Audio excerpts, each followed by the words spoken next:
Welcome to the Big House Bleachers podcast, proud member of the Block M Podcast Network, brought to you by Fans First Sports. I am Michael Smeltzer. That is Matt Hartwell. It is Selection Sunday. And Matt, I can tell you one team that will not be selected for March Madness this Selection Sunday, and that is our beloved Michigan Wolverines. And so all you people out there that are Michigan fans that will be filling out a bracket, I'm very sorry, but the Maize and Blue will not be there. Matt, are you going to fill out a bracket this year? I am, man. I mean, it's tradition, right? I've had a rough go of it this basketball season. As you know, I tweet all of the Michigan games for Maize and Brew, and there's just something miserable about live tweeting a Michigan basketball game 2 times a week that just ends in the exact same fashion every single game, and that misery has been mine for the last few months of the basketball season. And it sucks because obviously Michigan isn't a part of the upcoming Selection Sunday shenanigans. But we've got some exciting things kind of starting to take place with Michigan basketball, so it'll be a nice change of pace for this show to at least be able to talk some future excitement for the sport that we love so much. Absolutely. And of course, you're referencing the fact that the Juwan Howard era at Michigan is over. It is coming to a close. We're going to talk about that, and we're also going to talk about some coaching candidates that Michigan should pursue now that Juwan Howard is gone. But we'll go ahead and wrap up the show with that because that's a really juicy conversation. Speaking of brackets, I'm going to let my 2-year-old daughter fill out a bracket, and I'm going to submit it into my bet with all my buddies and see if she can beat them. And I'm not even going to tell them I'm doing it until after she beats them, and then I'm going to show a video of her filling out the bracket.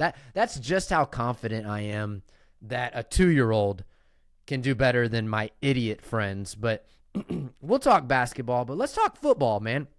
It was seemingly a really good week for Michigan football until we got one unfortunate piece of bad news. I'm not going to spoil that, so let's talk about the good stuff first. Sherrone Moore goes into the state of Ohio. We're in need of a running back coach with, the sad news of Mike Hart, running back coach, legendary Michigan running back, will not return to Michigan as the running back coach. So Sherrone Moore and the Michigan Wolverines are in need of a splash hire in that position, especially because Michigan relies on the running backs so much. And who does he get? I don't think any of us saw this coming. He goes in and grabs Tony Alford from Ohio State. He snipes Tony Alford from Ohio State. Running back coach at Ohio State makes a lateral move to Michigan. Well, I don't know if you can call it a lateral move. I call it a vertical move when you go from Columbus to Ann Arbor, but lateral with position title. Matt, did you see this coming, and what do you think about it? This is the last thing that I saw coming, Mike. If you would have asked me a month ago, I would have been pretty sure that his greatness, Mike Hart, would be back again for another year or two. Let's stop and touch on that a little bit because I know there's a little bit of saltiness there within the fan base that Mike Hart did not renew his contract for whatever reason. But no love lost on the Michigan legend. Let's just get that out of the way. Love what Mike Hart did for the program. Love the guys that he brought in for the program. At the end of the day, whether it's for personal health related issues or whether it's for, he just didn't see a future for advancement within Michigan football, that should be okay for Michigan fans to be able to digest, because at the end of the day, if you're Mike Hart, you see, what you've done with the program. You see some of these other guys like getting the nod for promotions and advancement and new roles within the offense. And, it just wasn't really coming to fruition for Mike Hart. So if his goals are to one day be an offensive coordinator or to be a head coach elsewhere, then by all means, I wish him the best of luck. I hope that he finds that wherever he chooses to go, just because it didn't look like it was going to play out that way for him. So, best of luck to Coach Hart. I am in love with the move of Tony Alford, right? Because what you're bringing in is an experienced recruiter at the running back position, a guy that was very tenured at Ohio State, spent a lot of time there, built up a solid reputation. There's a lot of Buckeye fans on social media that won't be inclined to agree with me right now as far as that goes, but don't let the hate get in the way of what you're thinking. This is an excellent hire by Sherrone Moore. I'll tell you what I'm most excited about, Mike, is they are bringing in a guy that already has an established relationship with two of Michigan's primary backs, right? Save for Khalil Mullings, but Donovan Edwards, Jordan Marshall, two guys that were very, very heavily recruited by Tony Alford, have a solid relationship with that guy. I had an opportunity to look up a couple of quotes from Jordan Marshall's after Michigan made the hire. He's in love with the idea of being coached by Tony Alford. I did some digging after the hire, and I also found this article where Donovan Edwards was still being recruited by Tony Alford at Ohio State.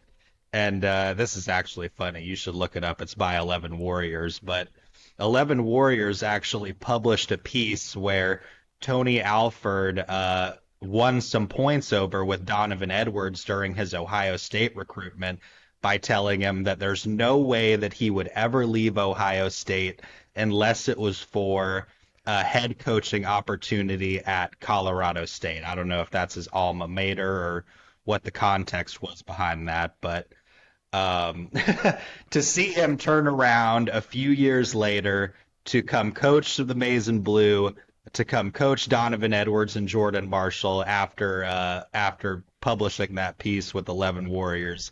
I mean, it's one of the sweetest victories you can ask for, buddy.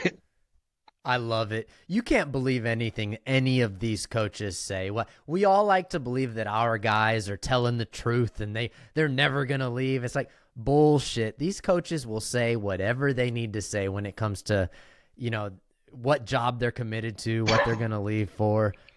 You're absolutely right, though. A lot of these Buckeye fans are like, oh, he's the one guy we didn't renew his contract. He wasn't a very good coach. And it's like, well, you're saying that now that Michigan stole him.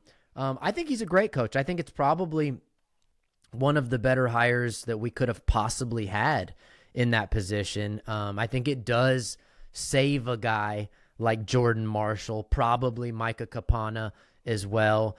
You got guys like Benjamin Hall and Cole Cabana that might have been looking around for some guidance, and now I think they have what they need in that running back room. Yeah, it is what it is. We went into Ohio. We snagged a guy. We got a coach. Now, I think we may have lost a coach too this week, Matt. I don't know how deep you got into this story, but you're actually the one that texted me about it initially, so I know you're aware of it. Greg Scruggs recently hired D-line coach. He was hitting the recruiting trail hard. He was doing a lot of really good things. Came in to replace Elston. He was from Wisconsin. We were really feeling this guy, and he got arrested for a DWI. I guess in Michigan they call it an OWI. I don't know. The dude was fucked up and he was driving. You can't do that. You just can't do that. And actually, I don't even want to joke about it too much because it's really dangerous, man. People lose their lives. People lose their children. Like it's nothing to be taken lightly. And so when you got a guy driving around Ann Arbor behind the wheel, intoxicated, it's not a good look, especially if you're 1 week into your new job. Sherrone Moore did what I think is a commendable thing. He suspended Scruggs indefinitely until the facts come out.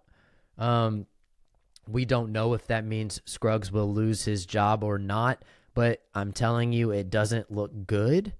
Scruggs also, I believe, had a DWI in 2011, which that's a long time ago, but it does still at least represent a pattern of behavior.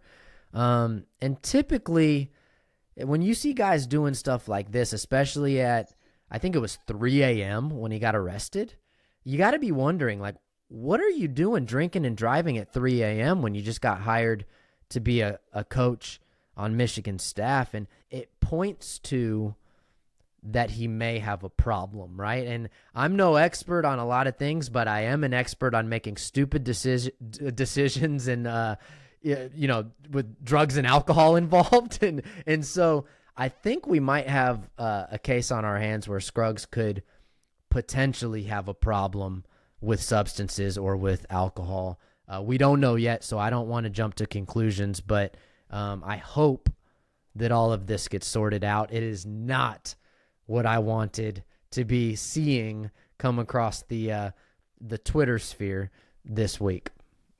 Well, you and I, Mike, we had a very, I'm not going to say similar conversation, but we had a conversation following the same line of context regarding Michigan's pursuit of Joe Cullen as their defensive coordinator a few months ago. Obviously the two circumstances are very different, right?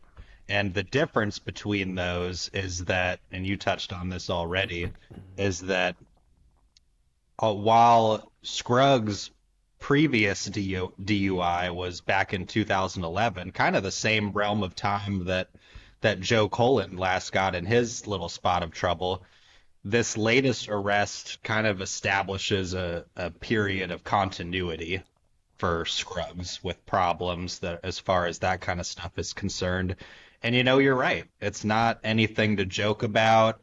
Michigan fans, when not stuff like this, but when bad things happen to the program, like usually Michigan fans will find a way to see the bright side or make light of it. There's really not much of that as far as something like this is concerned, just because, you stand to harm people when you get behind the wheel of a car, whenever you're under the influence of any substance, and it's just not okay. I commend Sherrone Moore in the athletic department for acting quickly and bringing it, to the attention of the media and for suspending Scruggs.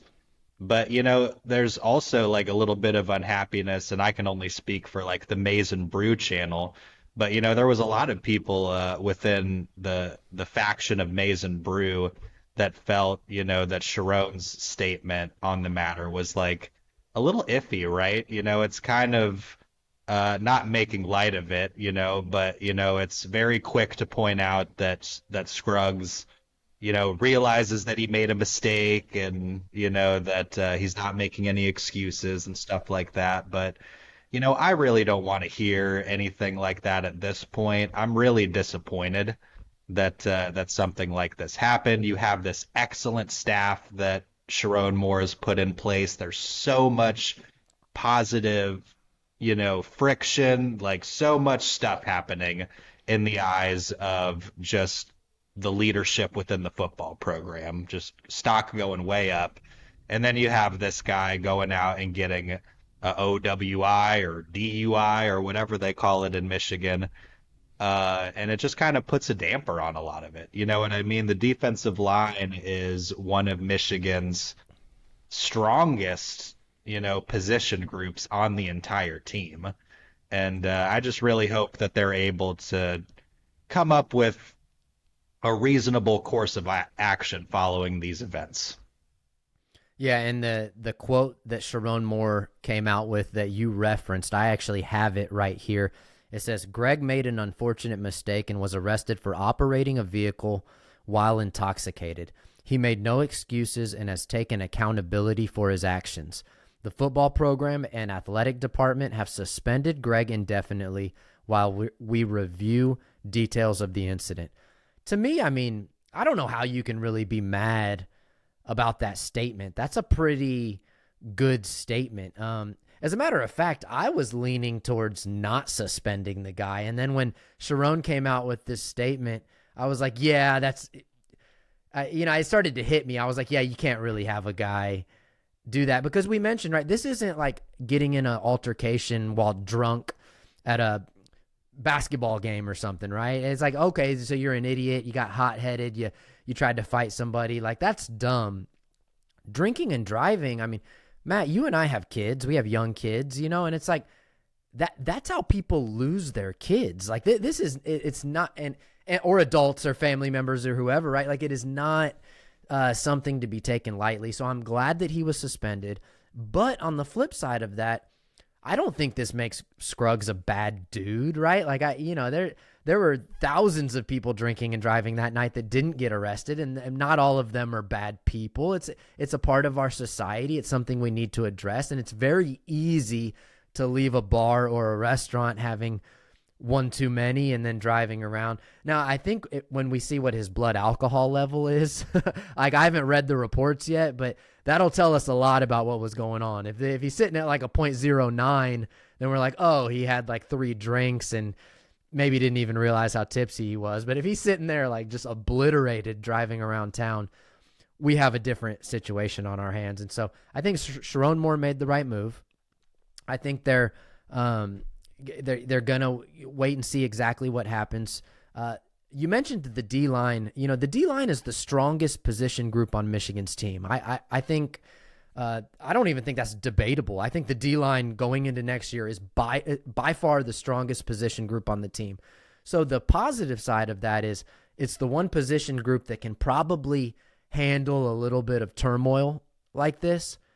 But the downside is, like, come on, man, don't mess up what we got going on the D-line. Like, let's get these guys hitting on all cylinders with solid leadership, right? Because they have the chance at being the best D-line college football has ever seen. I mean, you got Kenneth Grant and Mason Graham in the middle. Like, this is going to be a legendary D-line. And so my hope is that we either quickly work this out with Scruggs and we find out that maybe it's not quite as bad as it looks, or we cut bait with him fast and make another hire that gets these guys the leadership that they deserve. Completely agree, Mike. And, just for the record, I'm not saying that he's a bad dude or anything like that, but I'm with you. I think that there's a swift form of action that needs to take place, whatever that does look like. But, in my eyes, like, if you were to ask me prior to this podcast, like, Michigan is going to have a good team this year. I'm not really one of those that's of the belief that Michigan is in for like this super down year. Like, I think that they return a lot. I think that they bring a lot of guys back, and the defensive line is at the heart of all of that. So to see Scruggs getting in this kind of trouble not long after his hire, I mean, that's just really heartbreaking to me. And I hope that there's some form of accountability and resolution that just comes quickly, no matter what that looks like. If there's some internal punishment that like nobody else is aware of or something like that, whatever it be, like, I just want something done to where Sherrone Moore can get this culture, in check, to where we're not dealing with things like this just because we have a gang of new coaches entering the building. You know what I mean? How would you feel about letting him resume his duties and then being suspended for the non-conference games? I mean, I'd be okay with that. It's kind of a tradition at this point at Michigan, right? I mean, it's the old Harbaugh punishment there.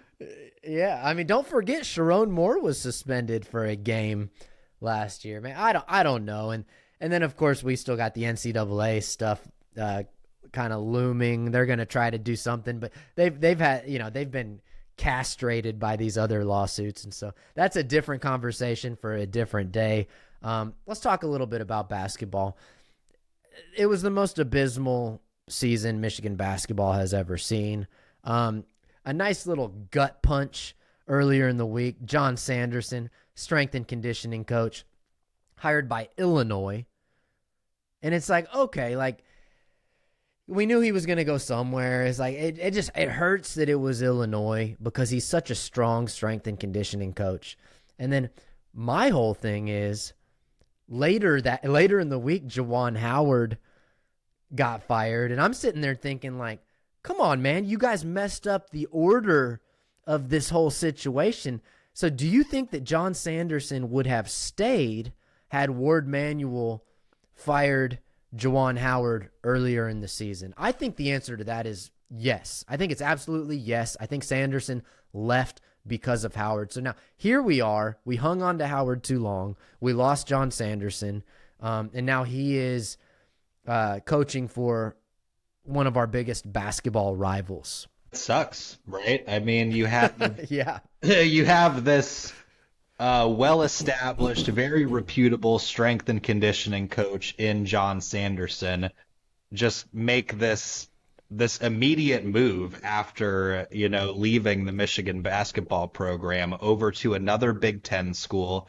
And in my mind, Mike, it really says a lot about what the college basketball world, if not the Big Ten Conference, other schools in general, feels about this whole Jon Sanderson, Juwan Howard debacle, right? I mean, it speaks to that a lot, if you ask me, that Jon Sanderson was just quickly able to go and make another move over to another school within days that you can count on one hand of him leaving the Michigan basketball program.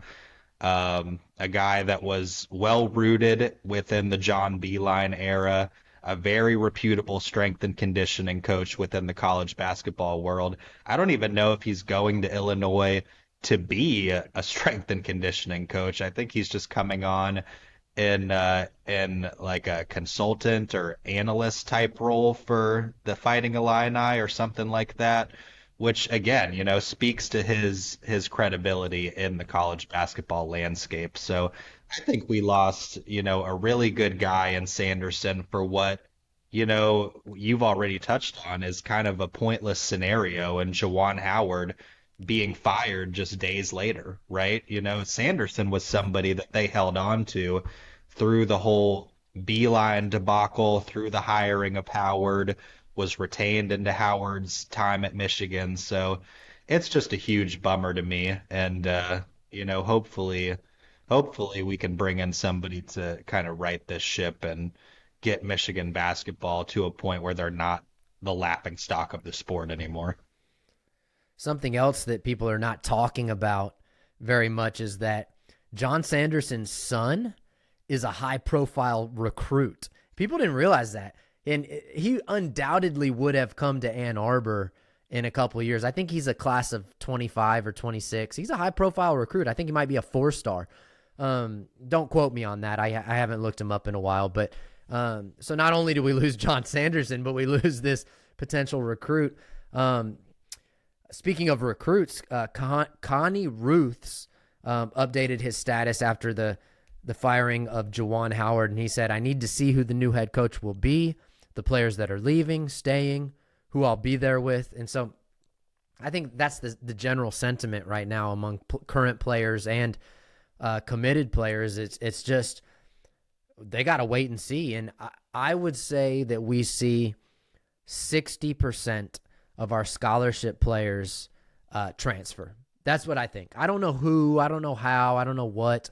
I think that you're going to see whatever coach that gets hired is going to bring in at least 3 or 4 starters on this team. So that's exciting, though. The Michigan basketball team is going to be, hopeful again, I think. And so with that being said, why don't we talk about who would make a good basketball coach? I know you and I were texting before the show. I actually put out an article this morning about 5 coaches that I believe Michigan basketball should pursue.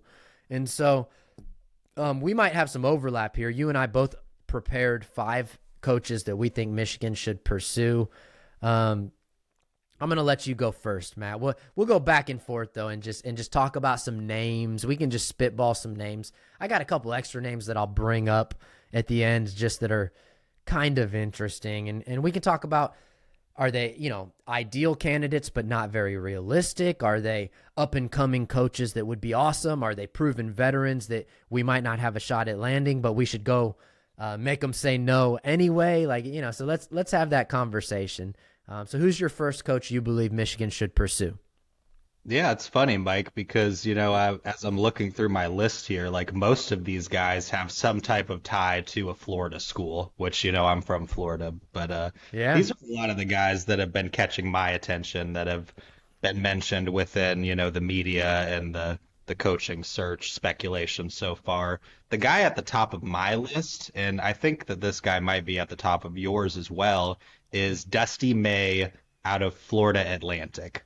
He's probably one of the most intriguing candidates for me thus far. Um, let's see. In the 22-23 season, the Owls went from the number 8 seed to the Final Four that year. Yeah. And, they've showed no signs of slowing down since then. I think that this guy is a winner that can do a lot with the Michigan basketball program. If you look at what he's done so far with Florida Atlantic, really impressed with him as a candidate. Yeah, Dusty May was fifth on my list actually, but I don't really know if I ranked him. I just kind of have five guys that he kind of came up fifth, so he was one of my five guys. You mentioned they Yeah, were and this is in America's. no particular order for me as well. I don't know if I'd name Cool. him the top for Yeah. me either. He's definitely one of the fan favorites, right? Last year, that Final Four run, they were America's sweetheart, the Cinderella story. They went 35-4. This year, 24-7, still pretty damn good. There may not be a hotter new name in coaching than Dusty May, so I think Michigan fans should definitely keep an eye out on him. I'm going to go ahead and get the elephant in the room out of the way. John Beilein is one of my five. If you're Michigan and you're not talking to John Beilein, then you're crazy. The fact that Ward Manuel is the one doing this coaching search does not instill confidence in me, but I'm hopeful that he's talking to John Beilein. I believe Beilein still has a teaching position with Michigan right now, at least as of last year he did. So Beilein is in the Ann Arbor area. He's doing stuff. If anybody that's been living under a rock that's listening to this podcast that doesn't know who that is, I'm assuming everybody does because it's a Michigan podcast. John Beilein is former Michigan coach, took Michigan to two national championships. That's right, two national championships. He lost them both, but took them to two natties. He's taken four different teams to the NCAA tournament. So this guy knows how to coach. The one question mark with John Beilein is his age. The first thing I did when Juwan Howard got fired was Googled John Beilein's age. He's 71 years old. So the question becomes, how quickly can he rebuild a program? Because Beilein is not a John Calipari kind of go get five stars kind of guy. At least he wasn't. So you at 71 years of age, we get maybe 3 or 4 good years out of Beilein. I don't think it's realistic to expect much more than that. Can he rebuild the program with his style in today's NIL era? That would be the question. And another noteworthy component of this whole conversation, Mike, is the status in which Juwan Howard leaves this Michigan basketball program, right? Because it's no longer a conversation of just taking on a job at the University of Michigan as their head basketball coach. This is also a rebuild that, whoever takes this position is taking on. Michigan, not the most well reputed school when it comes to NIL, so you have that working against the grain for you. Also, as you've already touched on and alluded to, Michigan stands to lose God knows how many guys to the transfer portal. There's recruits that are committed that might not stick that out with the Wolverines. Whoever takes this job has a lot going against them. So it's not really just so much like come to the University of Michigan, be great again in a season or two, guaranteed. It's more like, this is going to be a difficult a difficult undertaking for anybody who chooses to make that move. So guys like, I know a lot of people are saying like Jay Wright or the Yeah. guy at San Diego State, but I think that there's a lot that needs to be had in terms of discussion about whether or not guys like that would consider Michigan with all of those factors working against them if they were to take that position. And John Beeline is a very exciting name for me myself. I would love to see John Beeline take the job again. And also noteworthy was John U. Bacon coming out on Twitter and posting something that said to the effect of, "It has come to my attention that John Beeline might consider the Michigan men's basketball head coaching position if asked, but I don't know if he'll be asked." We're still in nobody knows anything territory. Just about anything could happen at this point. So, How you would you not ask John Beeline? You know what I mean? Like, that should be the first call they make, is just like, hey, the job's yours if you want it. 3-year contract. He handed over such a good basketball program to Juwan Howard. He could not have handed over a better situation. Usually when Hall of Fame coaches leave, like Lloyd Carr in football, they're kind of handing over, like they kind of know the next year is going to be tough, and they hand over a bad program. John Beeline never should have left for the Cleveland Cavaliers. I don't blame him for doing it. It was something that he wanted to try. He had I think it was a 30-win season the year prior, and he handed off Isaiah Livers and those guys. So my whole thing with Beeline is they got to offer him the job. But anyway, let's keep some names going. We got about 10 more minutes here. What's another name that's on your list? Well, I'm just going to get this one out of the way. I think this one's a little bit more of an obvious pick, but I'm going Will Wade at McNeese State, right? Yep. Michigan fans are familiar with them after they beat us early in the season, and they're just on a tear this year, right? And I think that he is of the demographic of guys that you want to pick from, when it comes to hiring for this kind of position, right? He checks all of the boxes. Young up and coming coach, 30-3 with the Cowboys when they won the Southland Conference on their way to an NCAA tournament berth. So I think that this guy is really impressive. If you can lure him away from McNeese State, where he's got kind of a comfy build going for him over there, to make that move over to Michigan, I think that that's definitely a conversation that Ward Manuel and company should be having. Yeah, the fact that you even have to wonder if we can lure somebody away from McNeese State shows you how bad the situation is for basketball in Ann Arbor. But I have faith that that'll change. I think we're still gaining our footing in the NIL era.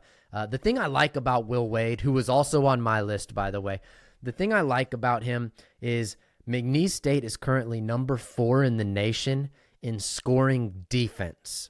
Man, that is music to my ears right there. After watching these Juwan Howard teams, there's a few stats that I looked at when I was looking at coaches that I would want. Scoring defense was one of them. Assist to turnover ratio and rebounding margin. After watching these Juwan teams really just play undisciplined and give up a lot of points, not rebound the basketball, not pass it very well, and turn the ball over, those were the things I really wanted to look at. So Will Wade definitely checks that box. This year will be his 6th tourney appearance. He was with LSU prior, and then I want to say VCU before that. And so the guy knows ball. He knows how to coach defense. And yeah, you mentioned 30-3 record this season. I don't care what level or conference you're playing at. You win 30 games and you get my attention. And not to mention, they were like 11-23 last year or something like that. I mean, they were down bad. And this guy righted the ship and did it in impressive status. So really drawn to that pick. All right, who else you got? I'm sticking in the Sunshine State here. I am going with Amir Abdur Rahim from USF, the USF Bulls. This guy has been really impressive to me the last couple of years. Built Kennesaw State from a 1-28 team, just transitioning from Division II into a 26-9 team that made the tourney. USF hired him. The Bulls are 23-6 and won the AAC at 16-2. I think this guy is a very impressive candidate that might be a little bit slept on at this point.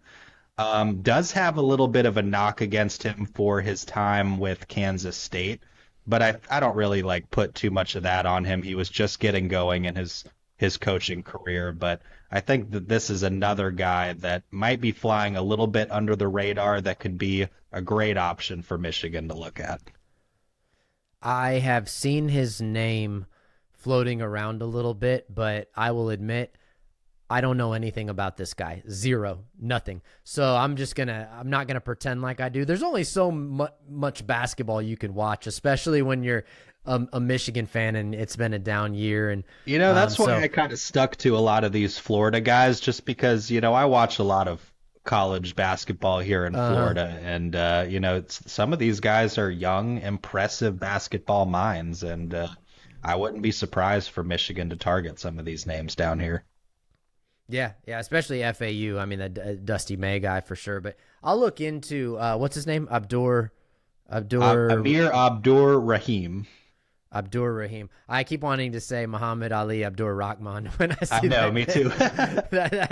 That's where I want to go with Michigan. But okay, now let me go to who I think is probably the best choice. Like, if I take everything into consideration, this is the guy that I think is the best choice, because I think it's realistic that he would make this move. I think his style would translate very well to what we want at Michigan. I think he coaches fundamentals, and actually his national stats show that, and he's used to competing in a really good conference. So Mark Pope, who is currently the head coach at BYU, he's won 20 games with BYU, 4 out of the last 5 seasons. They're ranked nationally 7th in assist to turnover ratio, and have a really good rebounding margin. I think they're 24th in the country in rebounding margin. He hasn't had a lot of really deep runs in the tournament, nothing like that. But I believe that it's only a matter of time before this guy makes a run at the Final Four. I think he's probably the best realistic candidate. I have some other candidates that I would like more, but he's my most realistic candidate that I think would make a really good head coach. Haven't heard a lot of people talking about him either. I went out and kind of found my own guys rather than look at like who's everybody talking about. And so for me, this is a guy that would be interesting to pursue. I like it. I like him, and I did do a little bit of reading on him prior to the show. I think that he'd be an excellent candidate. I think it'd be a little bit tough to lure him away from BYU. That's where he's at right now, correct? Yeah, and he's a religious guy too. So he's a Mormon, if I'm not mistaken.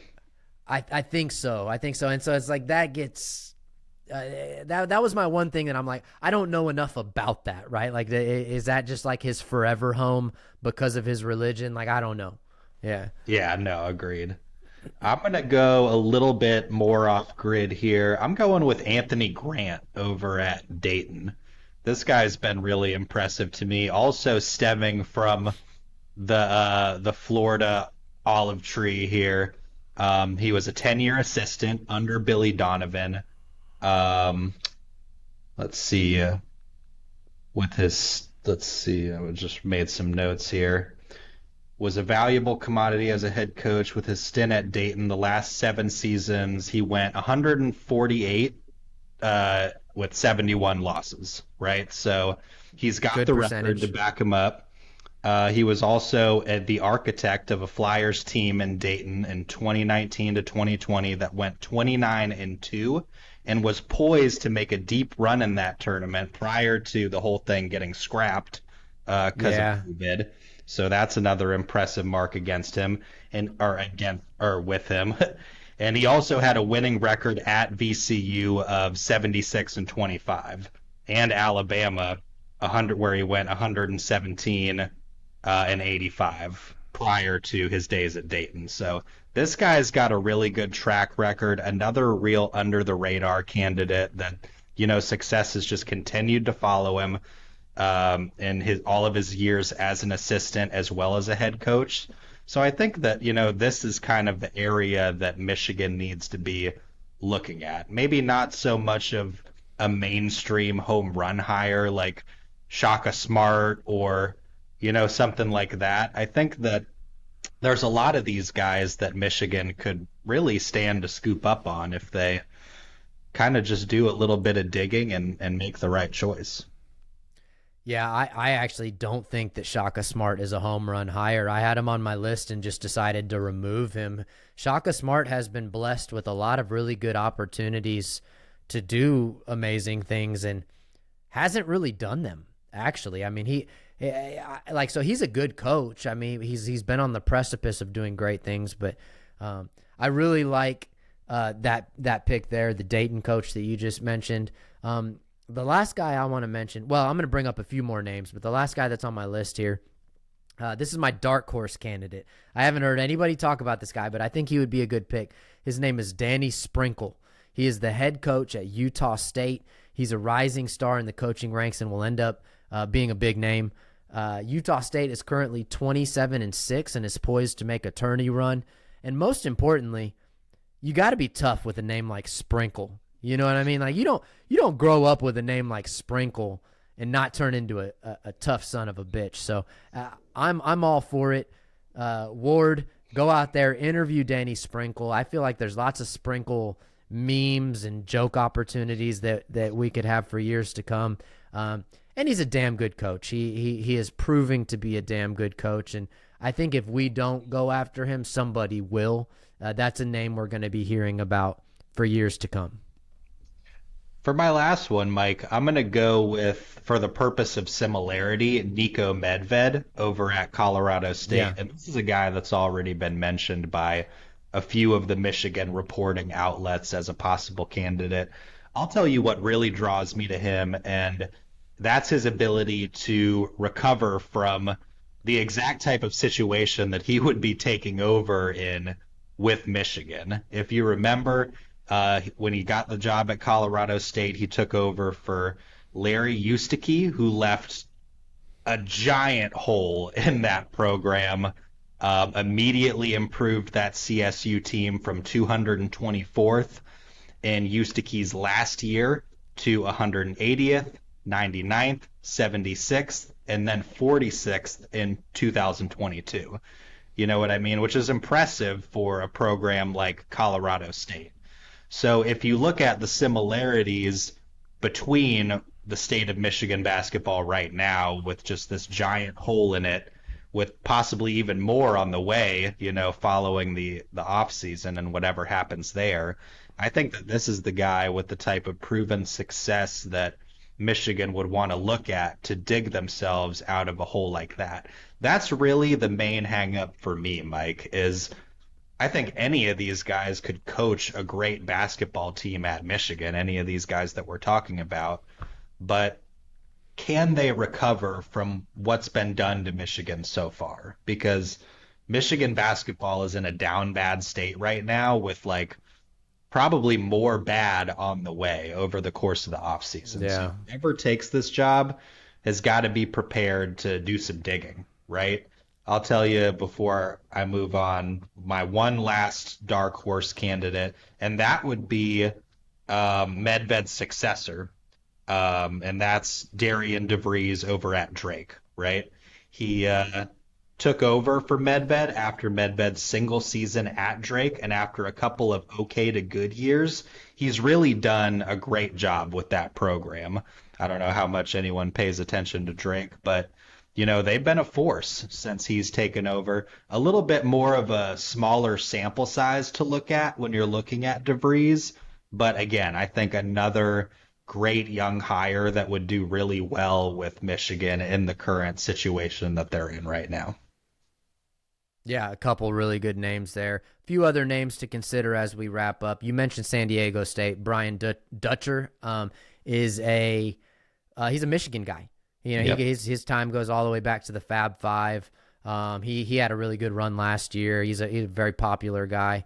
What is his name? Bennett. The guy. So is it Tony Bennett? No, not Tony.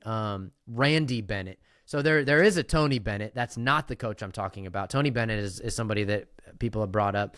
Randy Bennett is the head coach of St. Mary's. He's been there like 23 years though, so I just removed him from my list because when I see a guy that's been somewhere for 23 years, I'm like, he's probably content retiring there. But St. Mary's is an amazing basketball program, and they are statistically in the top 5 of several major categories in the country. I mean, the dude is a really good coach. Shaka Smart was a name that you brought up. Chris Beard, former Texas Tech and Texas basketball coach that ended up coaching at Ole Miss. That dude can coach defense. I would love to hire Chris Beard. There is an issue there, though.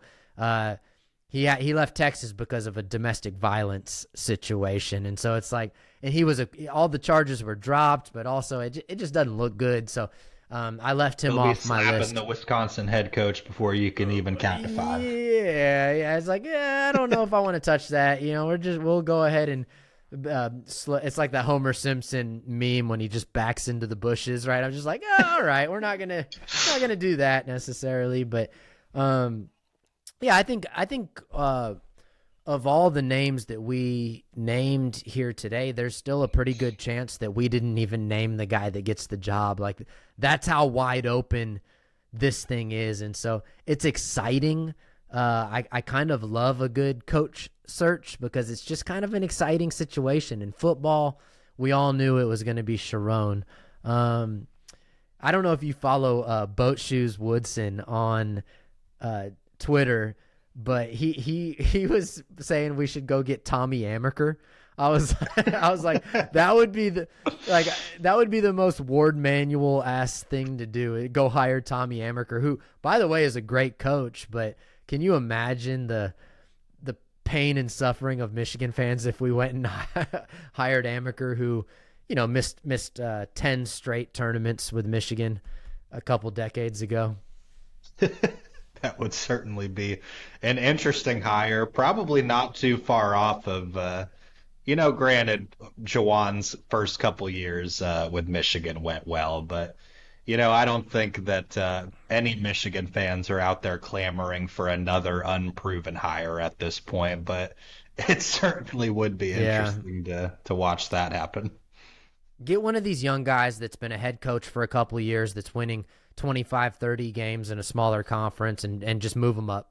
I mean, that is the most logical thing to do in this situation. Well, that does it, man. We're a little bit over our time. That was the Big House Bleachers podcast. I'm Michael Smeltzer. That is Matt Hartwell. And as always, go blue. Go blue.